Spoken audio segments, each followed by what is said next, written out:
Nothing. I did. With anything. Yeah, he got the best one. That's the one I wanted. What did he win? But he's promised us. 2 nights at the Marriott in Park City. Yeah. Oh, Rosa. 2 nights at the Marriott Park City. Thank you for doing this very much. I'll sell you one of them. No. So is that why our DVD got raised this year? Better stuff. That I don't know. They're all yours. Okay, well, last time we did a lot, but we didn't move much into every single part of the Code of Canon Law. So we are going to revise the first book of the Code of Canon Law, and then on the second part, we are going to explore the second book of the Code of Canon Law, which is a much more dynamic presentation because it requires to read every and each one of the canons as we go. So that's why I brought two codes. So there are 5 candidates. So 2 of the ones on the front will handle one, and the one on the back will handle another one. So and then that way, when you read one canon, then you pass it into the other one, and then back and forth, because we have to read so many canons. Okay. Now, do you remember? It's working. So this first, this. Do you remember how many books do you have in Code of Canon Law? Do you remember how many of them were? No? You didn't read your notes? Yeah. So, And memorize our I look at notes. the notes. So 7 of them. So we are going to so and every one is like when we say a book is just one part of the Code of Canon Law. It's kind of a big chapter. So the first book is kind of general norms that are given to the church for the regular administration of the church. So we will see what kind of regular principles they gave us in that book. So this book runs from Canon 1 to 2003. So every law in the Code of Canon Law is numerated with a number, and then it gives the name of a canon. So in civil law you say law 1 of the Code of Civil Law, but in canon law you say canon number 1 of the Code of Canon Law, which is one particular norm. So this book has 2003 canons. That means 2003 laws, and then inside of those 203 canons we have 11 titles according to whatever definition they are going to give us. So this book gives us kind of the fundamental principles and the rules, the technical rules to manage the administration of the church, and kind of give us an overview of what is the size of canon law and how to apply them to different areas. So this book shows us that in the same way that a civil society is organized in a particular government, that the government in the church is structured by 3 different branches as in civil law. So legislative, executive, and judicial. So those powers of those branches of governance are the same one like in a civil society. The legislative branch, create the laws, and enact the laws for the church.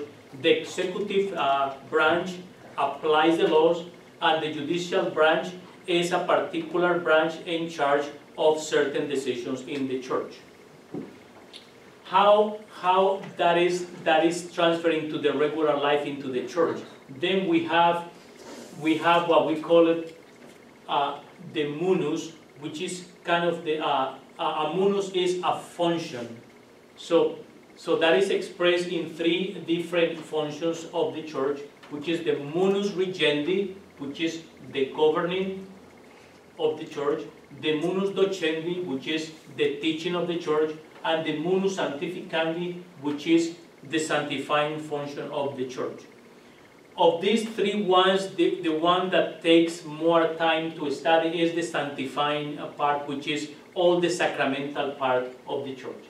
So when you see the word munus, or when you hear it, is a particular function that the church is doing. So in any of those particular areas, governing, teaching, or sanctifying. We are going to say that in a different way, so you can understand that a little better.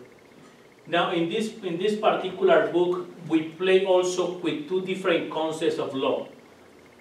The lex, which is basically a particular legislation given to a particular, let's say, to a particular diocese or a particular area of functioning in the church. They call it the lex. And then we have the use, which is the kind of the generic law of the church. When you hear the word, the use, then it's kind of all the universal laws of the church. But when you see the lex, then you immediately say it's a particular law that is going to be applied to a particular group or a particular area or to a particular institution.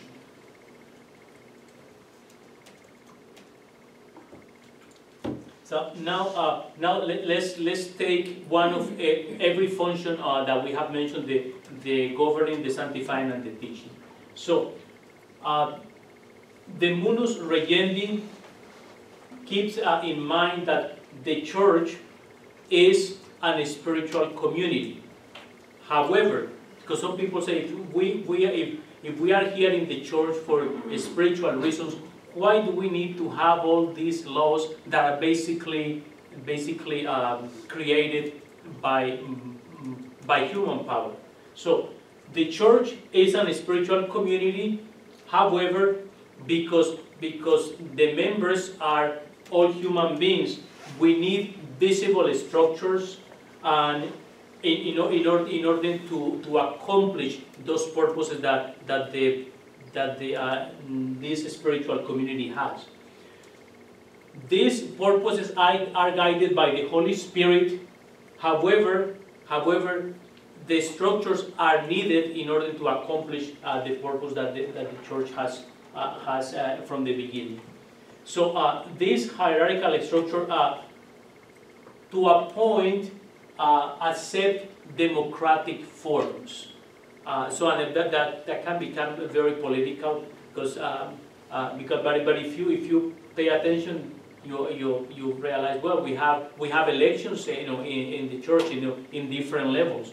So in sometimes those elections require like the majority plus one. Sometimes those elections require, or those changes require 3/3 of the votes. So we need those type of democratic forms are accepted by the church, and along the way you see that the church accepts some sort of political structures in order to accomplish the spiritual purposes that we have in mind. Now, so that's in reference to the munus the governing of the church. So in other words, we can say that the mission of the church as a threefold function is expressed in what we have said before of the munus docendi, the munus sanctificandi, and the munus regendi. So that's how the mission of the church is accomplished. It's another way to say what we already have said. Now, in order, let's see what the munus docendi in the church implies. And I think we got a little discussion last time when we were talking about infallibility, and magisterium. So we got a little bit into that. So in the munus docendi, so the code of canon law describes that the church has the right to preach the gospel to all people. So then you will see some norms, about preaching, about jurisdiction, and about the need to observe the teachings of the church. You will see some norms on that regard. Then we have the magisterium of the church. That teaching, the teaching of the church is is expressed, is presented to us in different levels. So we have the teachings, from the Pope, then we have the teachings from the bishop, and then we have the teachings from the priests and the pastors, and we have the teachings that the lay people does, in a catechetical way, and so we have the teachings that the teachers in schools and universities present to students. Those are different levels of teaching, and each one is regulated by the code. When we talk about magisterium, then we talk about the authority of the main authority of the church, which is basically the Pope in unity with the bishops in a collegiate level, which means is when the Pope is surrounded by all the bishops and all in unity, teach something or present something to the church, that we call it the magisterium. And then we all know that some of that magisterium is ex cathedral, and other ones is not ex cathedral. A magisterium ex cathedral is when the Pope is teaching in unity with the college of bishops. Okay, so some applications of this teaching is the supremacy of the Pope and the teaching image of the bishop. This particular area of the code becomes very important in the ministry of a priest and a deacon in a parish, because basically what you have to deal with all the time is the teaching you regulate, or the teaching you provide through the catechetical programs in your parishes. So that becomes very important in your ministry. Then you have to establish the difference. What is taught by the church and what is just opinion or just science. So you have to make sure you establish the difference between those two levels. Now, Question. yes. So when you said that the Pope, in concert with the College of Bishops, issues something, does that then become doctrine? Yes, exactly. Yes. Yes, but depends. Sometimes the teaching of the Pope is directly theological. Theological matter like dogmas, and theological realities of the church. But sometimes it's about practical things in the life of the church.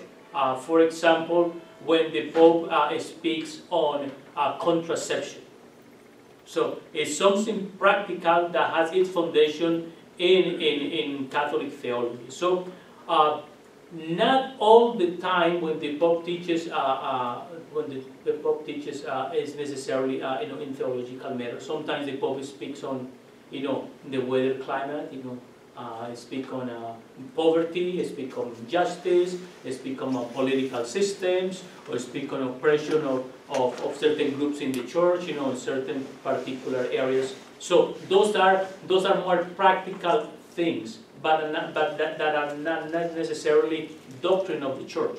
However, if we go and see what he's saying, he kind of look like a look by a foundation in the teachings of the church, but not necessarily what he's saying is necessarily doctrine. Now,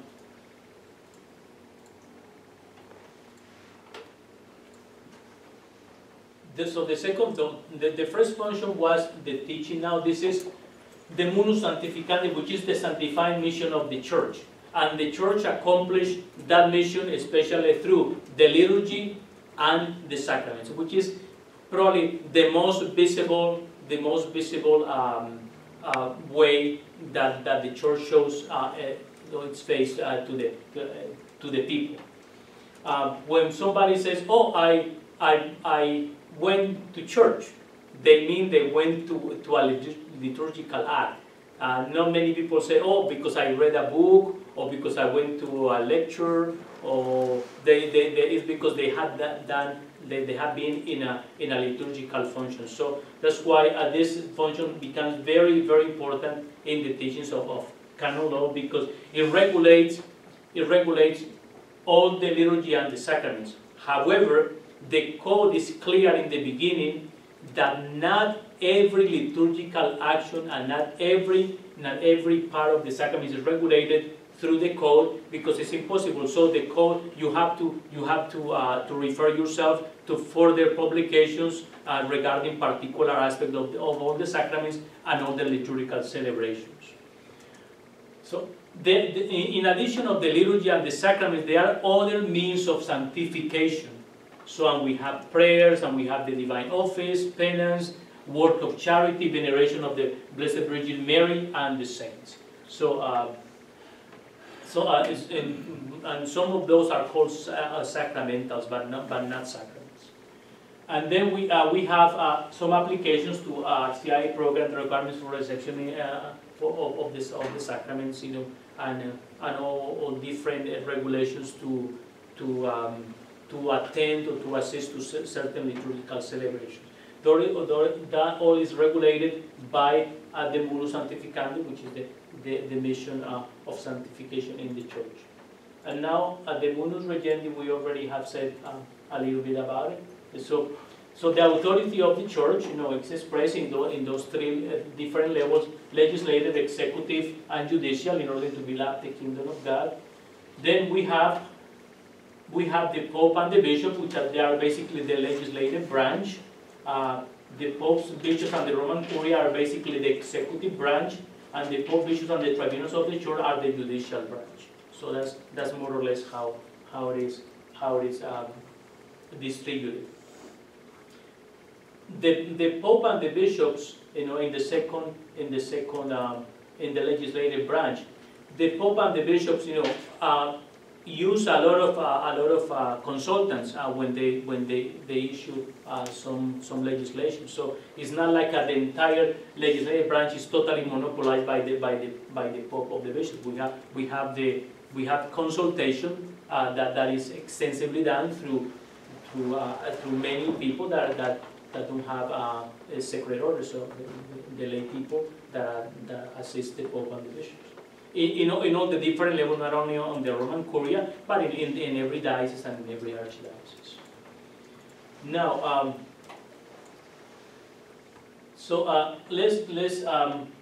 let's just talk about. So the ideal is just to go canon by canon, but we don't have the time to do that. So I'm going to present just some of the canons, and we already refer a couple of them at least. So the first canon said that these canons are only for the Latin Church, and we already spoke on that the Eastern churches, they have a different code of canon law.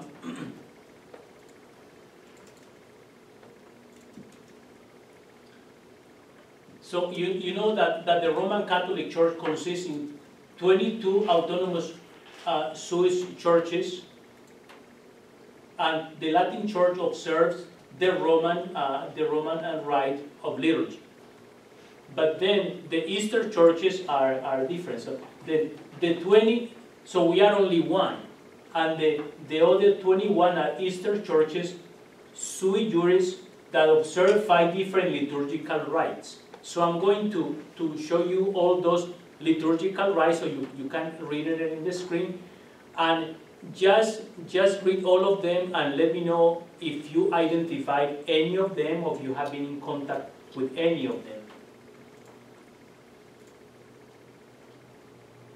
So those are the five Easter rites. So the Alexandrian rite, so which to that one belongs the Coptic Church and the Ethiopian Church, and the Antiochian rite, the Malankar, the Maronite, and the Syrian churches.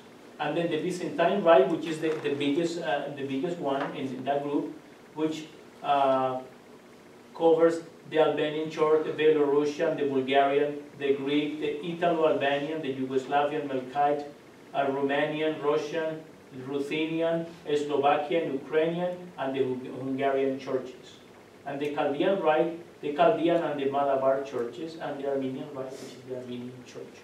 So do all these 21 have their own code of canon law, or? They have one for all of them. They have one. They One have for us and one for all of them? And one for the other 21. Okay. Exactly. So, which is, it look exactly like this one as big, you know. Looks, and the size is similar. So have you ever been in touch with any of Maronites? Which one? Byzantine. The Byzantine, the Ukrainian. Okay, you are familiar with Ukrainian because of what? Oh, you just visited. Okay. Okay. Oh, you did. Where? In Detroit. In Detroit. Okay. Have you been? The Maronite Church. The Maronite. Most of us, because we know Father Gabriel and all that. So. Same. They said. No. Yeah, just Maronite. They're just the Maronite. So it's very interesting to get in touch with any of them and then to assist to their services. So so because they are also the Catholic Church of the Eastern Rite. So they are part of us. We are not two different realities. So but the difference is the rite. So the rite, which the difference I always describe it, they are more reverent and solemn in the way they do things. It's much more incense and it's many more vows, and their ornaments are more elaborate. You know, all that implies the rite. But also in their doctrine, there are certain feasts that they observe that we don't. So there are certain differences, but not essential differences. We are in communion. If one of those churches has the word Orthodox, that means we are not in full communion with them. If you see any of these ones, that as it is. But if you see the Armenian Orthodox Church, then we are not in full communion with them. Because there had been something history that have separated us from them. So anyway, so for me the most important thing is to tell you that we are the biggest rite, the Roman Rite, but they are part of us too. We are all together, and although they are divided in so many different groups, we are all one church. But they have their own canon law. Yes, exactly. Yes. They share one. Yes. Which is similar in certain areas to us, but is dissimilar in other areas according to their rite. So especially in matters of sacraments. Now, we go into the basic concept that you are going to find important when you do your ministries in your parishes. So, so who is considered an adult in the church? So an adult is a person that have reached the age of 18 years. Then if you have not reached the age of 18, you are a minor. So but a person between 7 and 18 is an infant. Younger than 7. No, so, I'm sorry. Before 7, you is an infant. Before 7 is an infant because there is no use of reason. And after 7, then you are a minor that are not infant. So it still depends on the parents or a tutor. But that is the difference. So a minor. So if you have not reached the age of 18, you are a minor. But if you are before 7, you are an infant because there is no the church considers that there is no use of reason. And after 7, even though there is a use of reason, then you are a minor depending on your parents, your tutor, or your curator. So why this become important sometimes?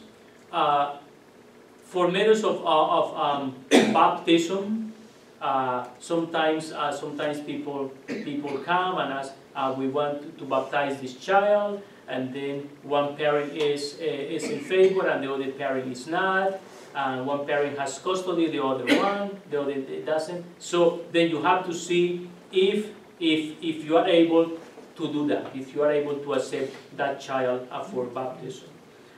It is not uncommon that you get those requests from parents that are not necessarily divorced, but they are in certain disagreement, and so you have to see, you have to check the age of the child, and you have to check who is the parent that has the legal custody of the child, in order to see if you can baptize the child. The code only requires that at least one of the parents is in agreement, that at least one of them is in agreement. So, Father, two parents are in marital discord, and one parent has the child for that weekend, and he comes and says he wants to baptize. The other parent doesn't know about it. Can you do a valid baptism? It is valid, but it is practical. So, do you want to create that problem? What do you mean by marital discord? Well, they're going to counseling, they're about to get separated. divorced, they've separated. So they're still married? Yeah. Yeah, they're still I only technically. need one parent to agree to that. So it is very common that when parents are in disagreement, they are in the process of divorce, or they are having a marital disagreement. And they have a joint custody of the child. So that is very important, joint custody. So the parent that has the child on a weekend, they want to run to the church and baptize the child right that weekend. So you can do that, and the baptism is valid, but we do not recommend that you do that. That you delay the baptism until a better agreement is reached between the parents. Other scenario is this couple has been divorced, or they are in process of divorce, whatever is the scenario, but one of them has the legal custody of the child, the father of the mother, and the one that has the legal custody wants to baptize the child, then you can do it, because the law of the church and the civil law is in your favor.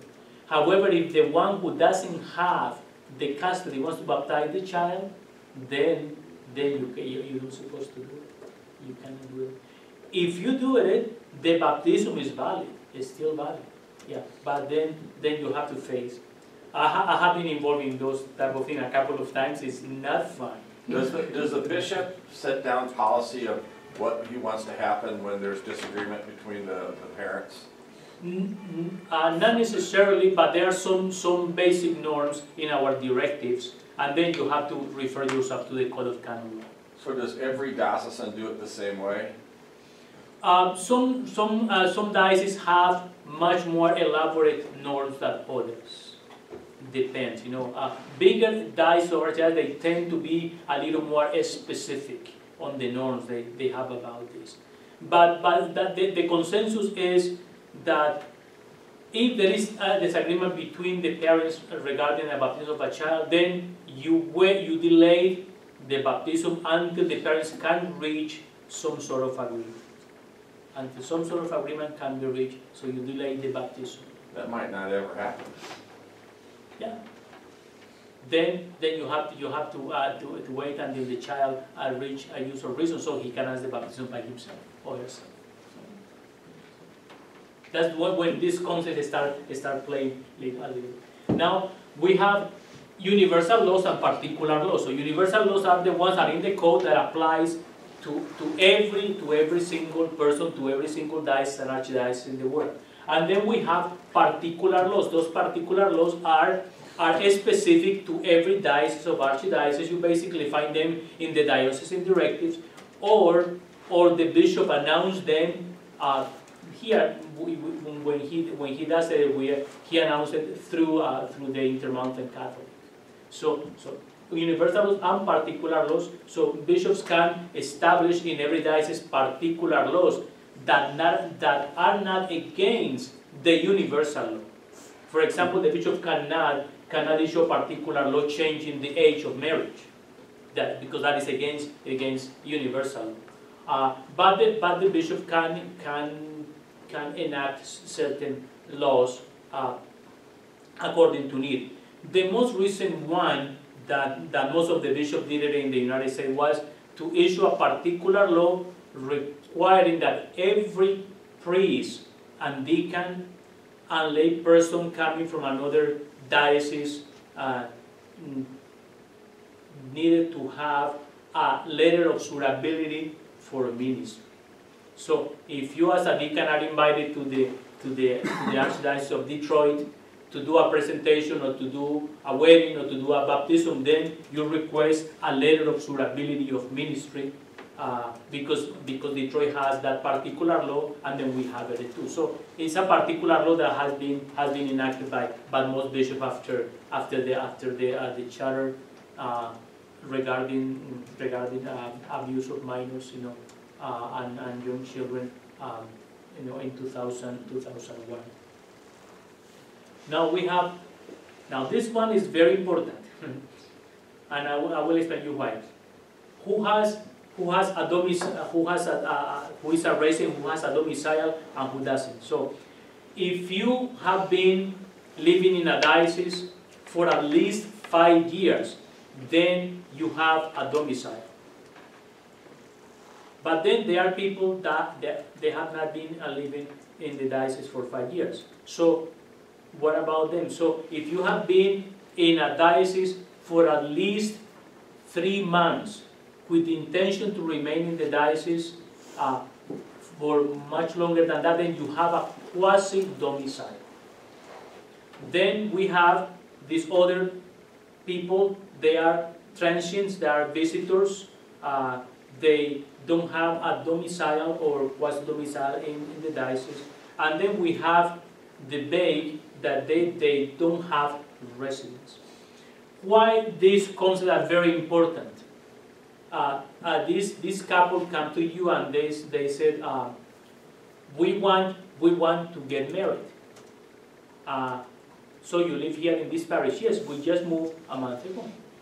So then you have to establish, are they subjects to me or not? So you have to ask them. And how long are you going to be in the diocese? So they can say, oh no, we're just living in a couple of weeks. Or they can say, oh, we are going to be here for a long time because my husband got a new job, and then we just got in, but my husband or my fiancé is going to, we are going to stay here because he has a job. Then you know, they have established, at that moment they have established a quasi-domicile in the diocese. And it's the same for all the other sacraments, or when you have to register the children in the catechetical program. So you have to establish. Sometimes people are passing through the diocese and they want this done, they have this marriage done, they have this baptism done. So you have to establish carefully if they are your subjects or not. Father, I guess you're dependent upon them being honest with you. Exactly, yes. Just like with a marriage. Oh, well, I had a situation where I heard that a young lady wanted her son baptized. And of course the question is, well, where's the father? And you know, he's no longer, he's never been a part of her life. You don't know if that's true. You assume she's being honest, but she very well could try and say things like that. You know, to trick you, you know what I mean? Or same with this quasi domicile, like they have every intention of staying. Exactly. And they don't. So I guess as a minister, do you look for proof somehow, or do you just really discussion, communicate, and get a good feeling on what you can explore a little bit. Depends on the gravity of the request. Okay. In matters of baptism, well, you know, you can probably be more flexible. In matters of marriage, you have to be a little more demanding, because you never know if that person is free to enter marriage. If you don't feel that they are saying the truth completely, you don't want to celebrate an invalid marriage. Right. You know, so in matters of marriage, you have to be more prudent, because marriage has not only spiritual implications but civil implications. So you have to make sure that they are saying the truth. the minister always can present more questions to the people that is requesting for a sacrament. The bottom line, the minister has to feel comfortable Yes, that we're on the same page. yeah, exactly. Use your prudence not to be too scrupulous that you have to ask everything, Yeah. but not to be too relaxed that you're not asking anything. You have to put yourself, you have to be well balanced and put yourself in a good position that you have reached moral certitude of what people is saying. So why is the domicile 5-year limit important? Could you give me a practical example of how a pastor would use the 5 years in his ministry when he's talking to a parishioner that wants a baptism or a wedding? What does 5 years, what makes that? Means that the person have stability in this particular church or in this particular parish. So they are basically totally subjected to you in matters of sacraments and in matter of rites. So that's what it means.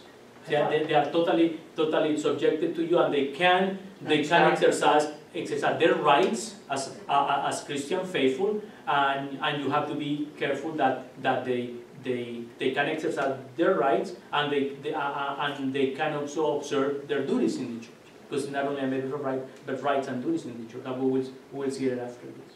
So. I thought then just having a residence in your parish boundaries required you to provide the pastoral needs. I'm confused how the 5 years comes into play. Like, don't them just living in your boundaries, aren't you required? How does it, like, what defines the 5 years? Here we are asking more a domicile in a diocese. Well, in a diocese. In what way would that ever come up, though? That's the question I'm asking, is I don't know why 5 years is important. Like, why would you need, you know what I mean? Like, what? Well, you have a resident, a domicile in a diocese. Then, by virtue, you're supposed to be attached to a particular parish. So that Just by living in their boundaries, though, right? Exactly. However, some people live here, but they attend a different parish from where they live.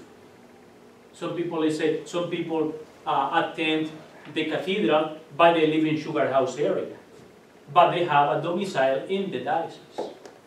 So, that's what would allow the cathedral to do something. Yeah. So to a point, they are not obliged to attend the church where they live, but they can choose their parish. So the 5 years comes into play if they're attending a church outside their boundaries. Yeah, exactly. Oh. Exactly. So, but the 5 years count if they live in the diocese. So, why this is important? Because if you are not attending the parish that belongs to your geographical area, you are attending another parish. Then the pastor where you live doesn't have any obligation with you. It's the parish where you are attending. Why this is important? It's very important in the United States and Canada, because those are probably the only countries that people register in a particular parish. In other countries in the world, we don't register in a particular parish. We attend one parish, and that's it. But here in the United States, people register in their parishes. So, Father, if somebody goes to a priest to be married or have a child baptized, and they don't live in that physical boundary, I've heard of priests denying them. Mm-hmm. But you could Because they attend another parish. Because they attend another parish. Okay. The priest can deny because they say, well, you are here, but you are attending another parish. Go to the parish you are attending. Some priests are demanding. Some others say, well, you go to the cathedral, but hey, come here to San Andrews. I will baptize this child. I don't have any problem with it. Okay. I guess here one of the largest issues we would have is military up north, where there may not be You're not established domicile, and they're not here 5 years, they're in and out, but so is there The- exclusion the- for the- military families? The military, they are regulated by the military archdiocese. So whatever they live, if they are on duty, they belong to the military archdiocese. It's an archdiocese created not by geographical boundary, by that particular function. So however, here in this diocese, we are very, very friendly with them. Yes. If they want to do anything with us, if they want to baptize their children, if they want their children to receive their sacrament, if they want to get married here, if they follow the regulation of the diocese, if they are living in that area, Layton, Clearfield, whatever, Right.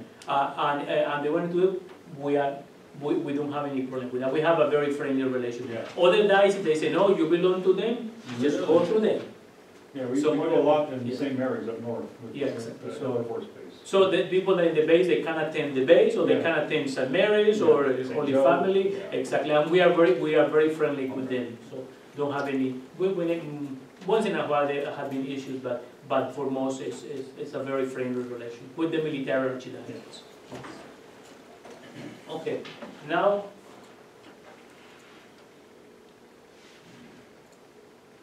so you don't want people that do not belong to your parish to come and demand services from you. That's basically the position of a pastor. I don't want people that do not belong to me, they are not my subjects, come to me demanding certain services, sacramental services, or pastoral attention, or catechetical services, because they do not belong to me. So pastors are very, very clear. So that's why the domicile becomes very, very important. So somebody says, I belong to this parish, and I have been here for more than 5 years, and I want my children to belong to this program, be a part of this program. The pastor doesn't have much to say, you know. If there are behavioral issues, that's a different story. That's probably the point, you know. Yeah, you belong to here, but you are creating this type of problem. So that's a different issue that has to be resolved in a different manner. But the people have the right. Once they have established their domicile, they have the right to demand certain, request certain services. You know. Can they lose that right? They can. They can. There was this issue recently, you know, of this person gravitating to different parishes, and the person basically has a behavioral problem. You know, doesn't get along with anyone. Whatever program is touched by this person is dissolved. You know, and whatever group this person attends is just in trouble. So finally, the pastors came to an agreement. We don't want you in this. We don't want you in this parish. Several pastors came up to that conclusion. We don't want you here. We don't want you here. And finally, the person moved to someplace else, you know, some other church, you know. They can lose their rights, or they can receive a penalty from the diocesan bishop. They can be a penalty can be applied for certain behaviors. If the behavior became crimes, then they can receive certain limitations from the diocesan bishop. Sometimes the bishop has, in the past, limited a certain person to attend a certain parish because the ex-spouse is in that parish. So, in order to avoid certain conflicts, this person has been prohibited by law to attend this parish, and that is reinforced basically by a restrictive order from court. So that is also based on that. So, yeah. But those are extreme cases that I hope you don't get happen. Now, other concept that comes into play through the norms are the consanguinity, which is the relation by blood. It comes very consanguinity and affinity. It becomes very important for the sacrament of marriage, because you're not supposed to marry people that are related by blood, and there are certain degrees where you cannot marry your father, or your mother, or your brothers, and then we go up to second cousins, the second degree of consanguinity. So anyway, but we will see that in the part of marriage. And then affinity, there are certain limitations that you don't marry person that you are in a relation through a valid marriage. You don't marry your brother-in-law, your sister-in-law. There are certain limitations, and there are certain dispensations given into those situations. Now we have public forum and internal forum, which sometimes becomes very controversial as well. So public forum is everything that people knows. So everything that people that is in the public forum. So everything that people know. The internal forum is these things that are not known by others, that are not known to others. So sometimes when in canon law, when things go from internal forum to public forum, is when we have to say that cannot be done because now, before people didn't know about it, but now people knows about it. And some of those things are in matters of marriages, and convalidations. So sacramental matters, confessional matters. Now we have ordinary power and delegated power. So ordinary power is given to a minister by virtue of their assignment. So if you are assigned to St. Francis Xavier Church as a deacon, then you have ordinary power to celebrate marriages and to celebrate the sacraments. We presume that in exercising that ordinary power, you are always in consultation with your pastor, but nothing else is required. But then we have the delegated power. Then it happens that you are assigned to St. Francis Xavier, but you are going to celebrate a wedding at the cathedral. Then the fact that you are a deacon in the diocese doesn't give you the ordinary power to celebrate marriages at the cathedral or in any other church besides the church you are assigned. So when you go to another parish to do a marriage or to celebrate other sacraments, then you have to obtain that delegation from the pastor of that particular church. So just be very careful with that. For marriages, you need the canonical delegation for the validity of the celebration. For other sacraments, you need the permission of the pastor of that particular church. So for delegated power, does a priest have to have delegated power to do confession at another church? No delegation. For when we are ordained, then we have this document that called the priestly faculties, and they give us they enumerate all the acts you can do. If you go to another church to hear confessions, you presume that you have the permission of the pastor of that church. He invited you. Exactly. Make sure you are invited. Make sure you are invited. But if he wasn't invited, he could not do confessions at that church? No. You can do it. But it's a valid confession.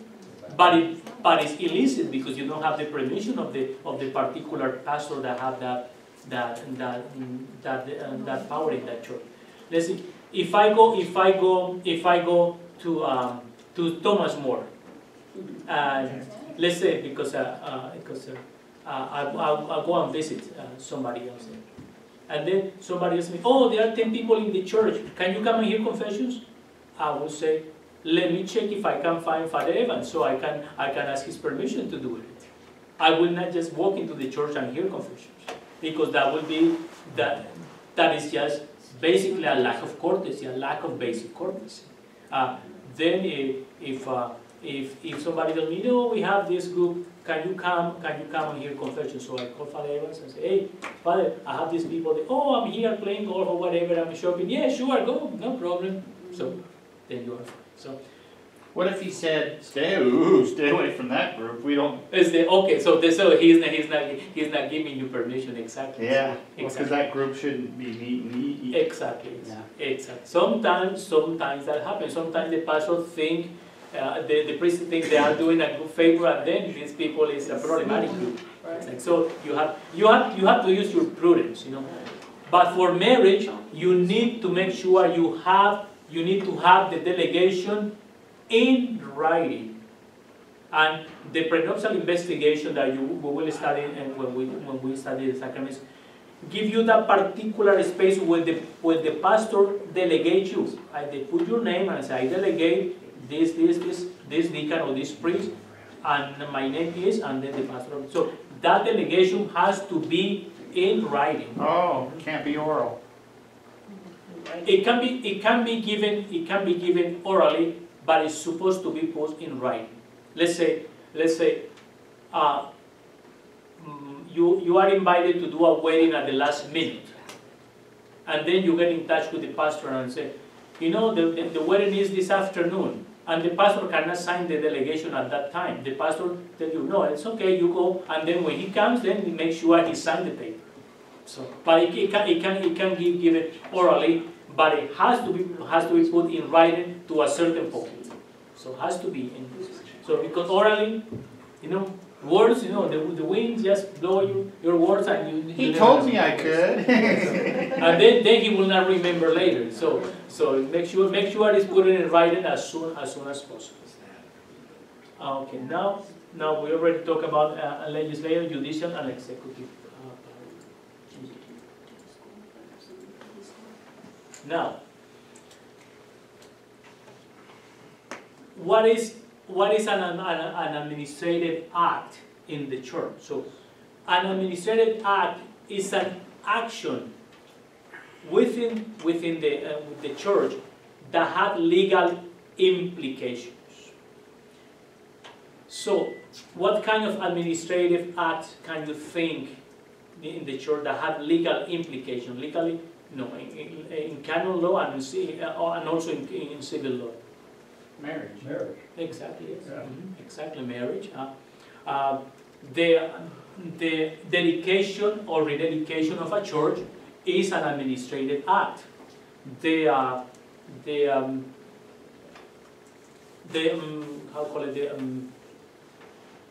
inauguration of a Catholic school or a Catholic college or a university is an administrative act that has legal implications. So, an administrative act is an action that has implications. For us,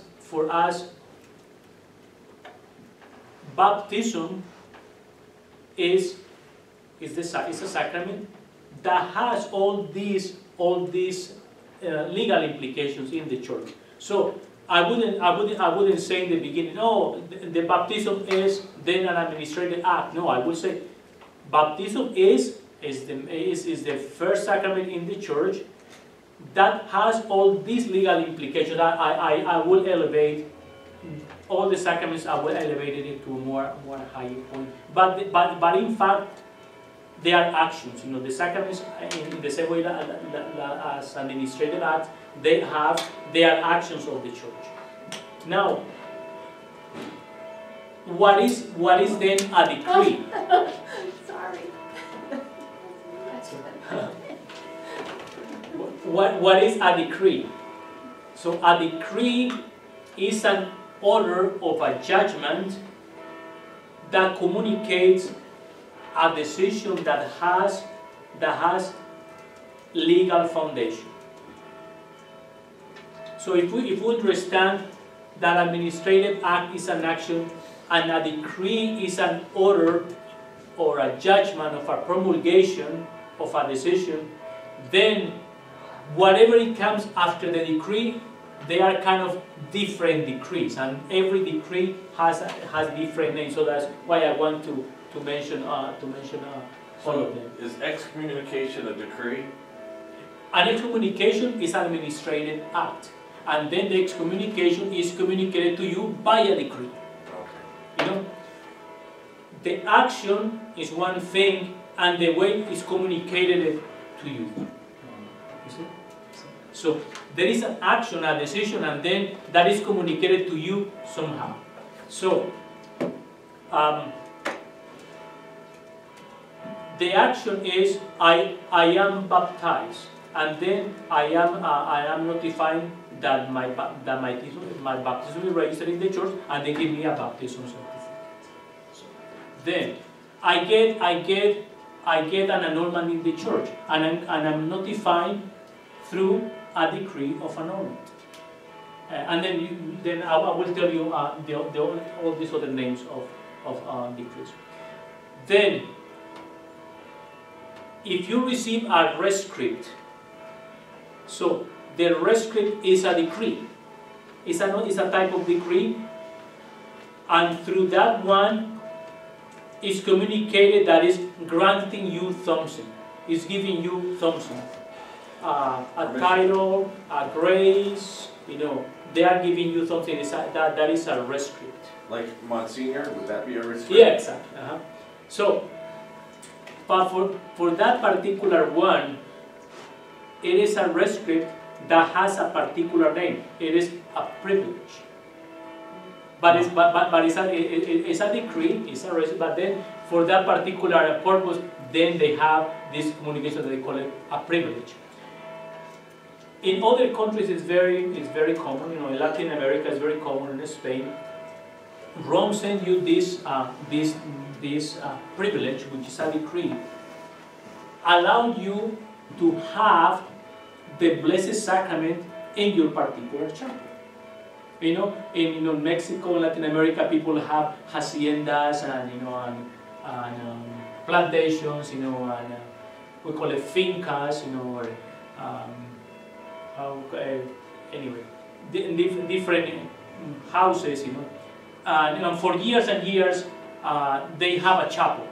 Those houses always have a chapel from medieval times sometimes, and the chapel has an altar and a sacrarium, you know, everything, and sometimes mass is celebrated there. So for those particular places, Rome gives you this rescript, which is a privilege that you can have the Blessed Sacrament exposed in that particular chapel, and that a mass can be celebrated there. So those are privileges. Same thing for Stations of the Cross. You can get a rescript to have Stations of the Cross at your house. Yeah, exactly. Yeah, exactly. That is something that is granting to you a privilege. You know? That's probably another privilege. So. Do you get that request here? In this diocese, we have that request a few times, and it has been denied a few times as well. I know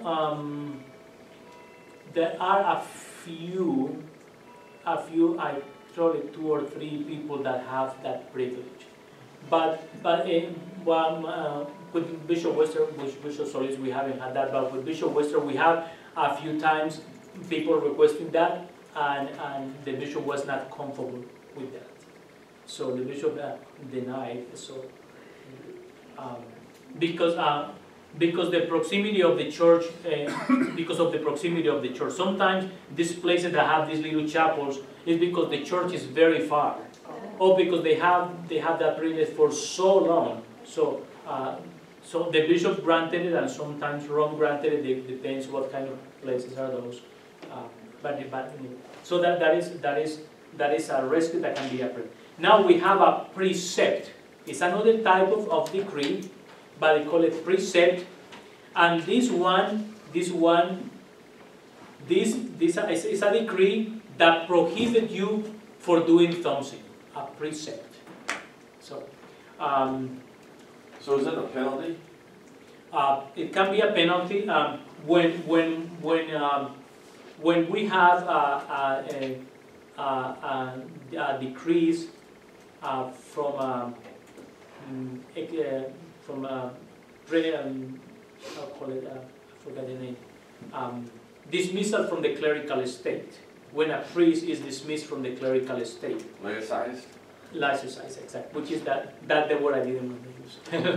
Because it is very used in the English world. Laicization